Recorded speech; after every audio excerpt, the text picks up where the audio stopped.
Alright, here's something we can all relate to. How many of you have heard either your parents or your grandparents say, "In my days, everything was built strong.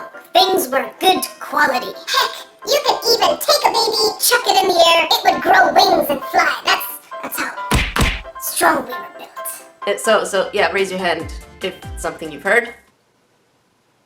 And so I sent SaltEcrafter to go back in time and find a craft kit from a long time ago. And so welcome to today's episode where it's called, Dad, Today I'm Proving You Wrong. And so today, we're going to be looking at this craft kit. I don't know why SaltEcrafter packaged it like this. It's pretty homey.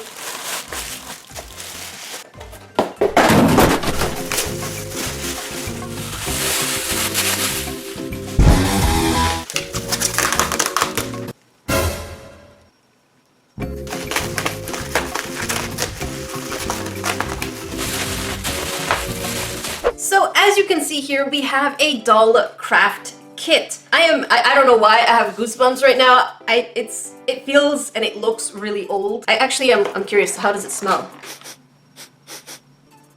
Surprisingly like nothing. Whoever had this, good job. And so the outside of the package obviously has what kind of craft we're doing, and it's also written that it was advertised in Life. My guess is that it's Life magazine that most of us still know today because they're still publishing. And this kit from the outside promises that you can have creative fun that's easy to make. For ages 7 to 70. I see old jokes are still present today. It's like all those craft kits from 9 to 99. What if I'm 100? Like, why exclude people, dude? So we should be able to make different dolls such as the Easter Bunny. That face is really scary. A bride doll, school teacher, to a Valentine, a fairy doll, and a schoolgirl. I mean, let's take a look at the schoolgirl. 2 plus 2 is 4. Which is smart on that one. Yep. You can tell this is an old kit. Levels of expectations were low. I mean, for girls. And so just looking at this, I haven't even looked on the inside yet. We should, in all theory, be able to make a little doll with hair. As you can notice, many of them do have hair, so I'm really curious to see. The other thing that bothers me already, the salt, oh look at it rise.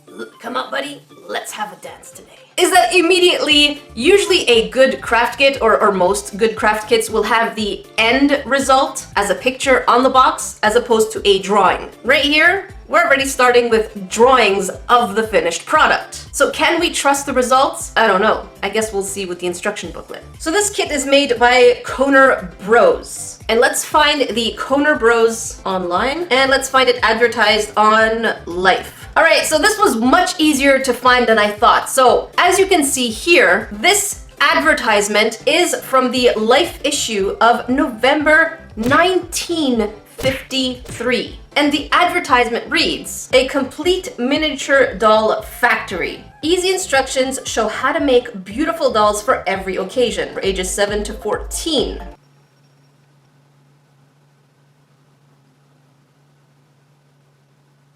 It says 7 to 70.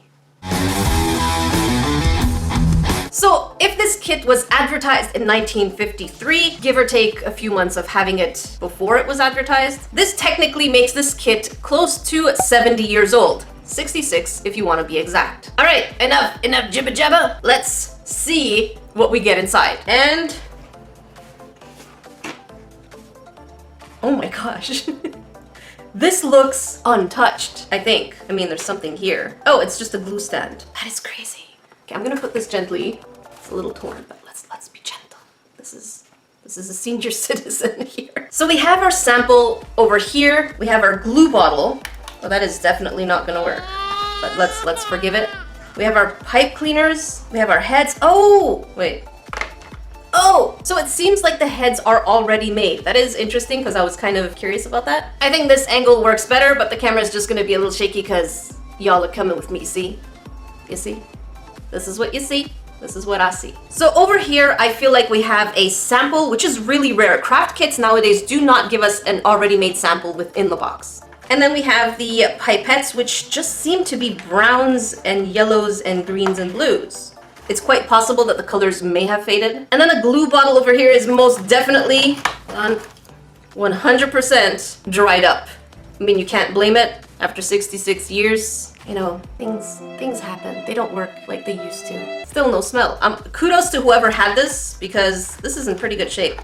And they even give you a stand to put the bottle in it. I mean, how considerate is this? I've only seen one other company so far do this, and it's the Kiss Naturals for some of the bottles. Then we have samples of like ballerina. You can make a graduation doll. Hey, that is really cool. I'd rather have a graduation doll than a schoolgirl doll. Then we have a, oh, dude, what happened here? This looks like quality control rather than use. So this one is going to be my assassin doll. She's seen things. And the faces seem to be all the same. They seem to all be doing the, oh, this one doesn't even have a face. They all seem to be doing the YouTuber face, like. And then we also have a couple of buttons and beads. Cloth, I assume. It feels kind of like ribbons, like thick pieces of ribbons. And I'm assuming this is hair? I don't know. Let's find the instructional manual. So here's the instructional manual. Instructional manual. That's my word for it today. If you have an issue, why don't you come here and fight me? I mean, don't fight me. I'm chicken. Okay, I have no idea if these papers were meant to be like brown. I don't know. Every time I think of like the 50s and 70s, I always think sepia. Sepia? Sepia. So here's the instructional sheet. This has to smell like something. I mean, it's old paper, right? Oh, it smells like a library. Oh, I love books so much. All right, so the first step in our instructional menu is that we have to make the hair. So these are the steps to follow. But hang on, we're supposed to be using this here for the hair. Oh, no, beads do not follow. So all my hair paper is either a light brown or a reddish brown. And yet, on the front of the box, out of the, I think, 10 dolls. Yeah, 10 dolls. 5 of them are blonde. So this craft kit promised that I could also make not just brunettes, but blondes.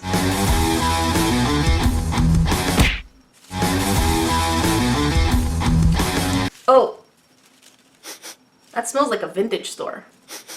And then we have these ribbons for the clothing. I don't know, I can't help but feel somewhat misled with all this variety of clothing. But we're gonna try. They gave us a sample. That's a cloth that's not even in there, which is still annoying. But you know what? Part of me is still happy, because remember the title of this video? Dad, today I'm proving you wrong. It feels satisfying to get to do this. All right, so I'm gonna go for the reddish brown. And of course they put tape there. It's American made, they said. Easy and fun for girls, they said. Okay, so we're supposed to trace this shape, and it's barely just even. So how am I supposed to trace it? It's not even transparent. So I'm gonna try and trace this shape without having a sample to trace it from. And my paper is not transparent enough to see what's going on underneath. All right, I'm just gonna go for the lighter brown because it's somewhat more transparent, less opaque. Don't be technical, calm down. And I'm pretty sure if they gave us blonde, it would be even more, less opaque. Okay, so it's still really hard to see, and not just that, but as I'm trying to trace it, it's starting to tear, which regardless, I think, of the age, is not necessarily the right material to have, but what do I know? I'm just a grain. At least the good thing is that you don't really need to have scissors because your pencil kind of did the job. Alright, so I might not be being fair. So I'm not going to judge old paper. Old paper does get stiff and a lot more brittle, so I'm going to go pick up my own, you know those papers that you use for gift, not gift wrap, the one that you put in bags. This thing here, I genuinely forgot the English name. And in French, it's called papier de soie, like silk paper. And I only seem to have it in blue, so I guess my doll is going to be a YouTuber. Alright, so here's our shape. Now we just need to bend it and make these cuts, open it, and then roll it. One eternity later.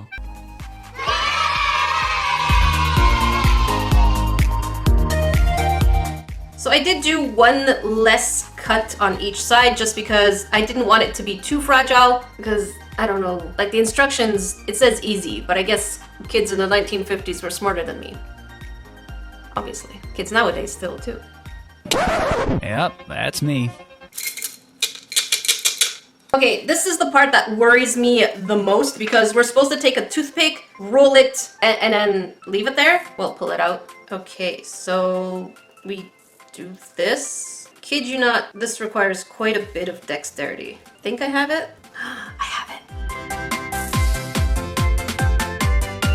Now it's time to glue the hair onto the head. I took a blank one because I want to paint on my own face. Maybe my own, but Salty's face. Let's do that. So we're supposed to put glue all around the front to the back. And I'll be using tacky glue because they provided cement. If your kid in the 1950s was anything like me and they needed to sniff stuff all the time, cement may not have been a good idea.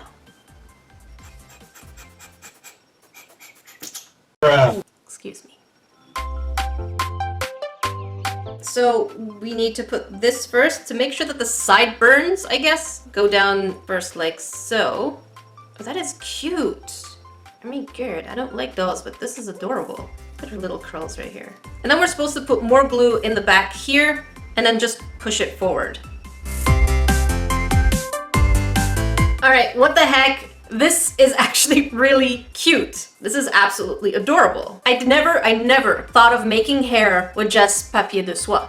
And it's really cute. I'm actually looking forward. I was very skeptical. I was really hopeful that I could prove my dad wrong. But so far so good. I'm gonna paint on the details of the face.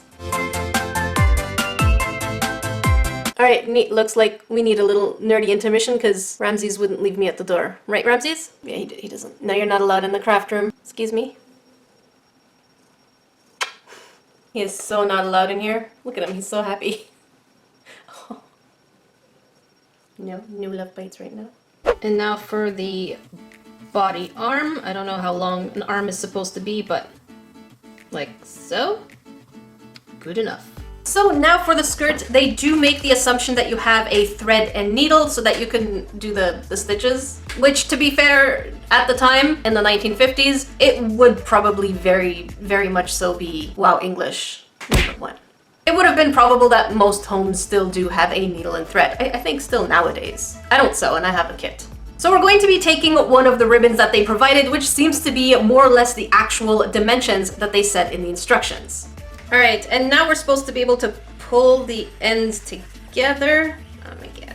Oh my god. Okay, hang on. Hang on. I got this. Be patient with me. Okay, like this. It's turning into something. Oh my gosh. Poor doll is like struggling down there. There we go. There it is. All right, it says to glue the back and cut the extra. Let's do that. And now we should be able to put some little shoes. For some reason, it seems to me like the bead hole is too small, but it should be fine, I guess. There we go. That worked. Mind you though, everyone gets pink shoes because that's the only color they gave us. The struggle is real. And here's, oh my gosh, our little salty doll. I gave her the saltiness intensifies kind of pose. And I have to admit, she is absolutely adorable. The instructions were not that challenging. Honestly, if you just slow down and read, it's okay. And yeah, this was really fun. Dad, today I'm proving you wrong. And if you want the little doll thing that you made to stand up, they give you a little button kind of thing so that you can place it right inside. And let's be very honest, is this kit worth it? If we look at the advertisement paper again, it says that this kit is worth $2 back in 1953. If we do the calculation of inflation, in today's numbers, this kit actually would be $19.65. So with the materials that we have, is it really worth almost $20? The answer for me, plain and short, is no. But probably back then, it would have definitely been worth it because you can't buy things easily internationally. Did I have fun? Yes. Are the materials usable? Yes. Were the instructions clear? Yes. But with the amount of manufacturing that we have nowadays, you could probably pick up all of these materials for under $5. And it does 100% provide with so much fun. It got me really into it. I was very excited to create my own salty doll. So were things good? Back in the old days. According to this kit, I would have to say yes. I've only made one doll and I've spent about, I would say, an hour. I want to ask you, Grains, what do you think? Is there a craft kit that you remember having when you were younger and you're like, man, this was so great? And if you do, let me know in the comment section below. I'll try and see if I can find more old craft kits if this is something that you enjoy. If you want to watch another craft kit, maybe potentially craft kit review, make sure you check it up here. And if you want to watch a video YouTube thinks is specifically just right for you, make sure you check it out down here. Until then, I will see you, Grains, in the next video.